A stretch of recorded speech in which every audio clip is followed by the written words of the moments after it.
I found the old family recipe book tucked away in the attic, its leather binding cracked with age and dust. It was my grandmother's, a relic from a time when cooking was an art form. Or so I thought. The recipes were charming at first: apple pie, chicken stew. But as I flipped the pages, the ink seemed to change, twisting into languages I didn't recognize, with diagrams that weren't culinary but ritualistic. My curiosity got the better of me, and I followed the instructions for one that promised an endless supply of ingredients. It seemed harmless enough, a boon for someone who loved to cook. Yet, from the moment I whispered the incantation, the atmosphere in the kitchen thickened, and the air turned cold. The first night, I was jolted awake by the sound of pots clattering as if an invisible chef was at work. I rushed downstairs, my heart pounding, to find the kitchen in chaos. Flour spilled over the countertops, eggs cracked open, their yolks bleeding into the floor tiles.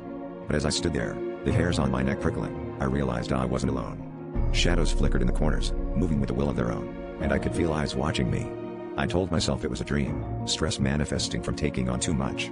But every night, the disturbances grew more intense, and the shadows became bolder, taking on forms that were almost human. Desperation drove me to the book again, seeking a way to reverse what I had started. But the pages were now black, as if mocking my plight. I started to notice other changes: an unseasonal chill that clung to the kitchen, whispers that seemed to rise from the very walls, and the food. It was always perfectly fresh, yet it tasted wrong, as if infused with something alien.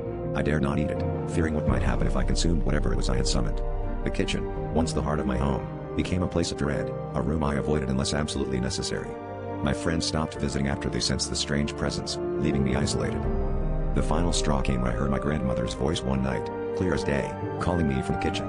Heart in my throat, I crept downstairs to find her, or rather, something wearing her face, standing amidst the chaos. It smiled at me with teeth too sharp, eyes too deep, and in that moment, I understood. The kitchen was never empty because it wasn't mine anymore. It belonged to them, those things I had unwittingly invited. I realized then that some recipes are best left forgotten, and some doors, once opened, can never be closed.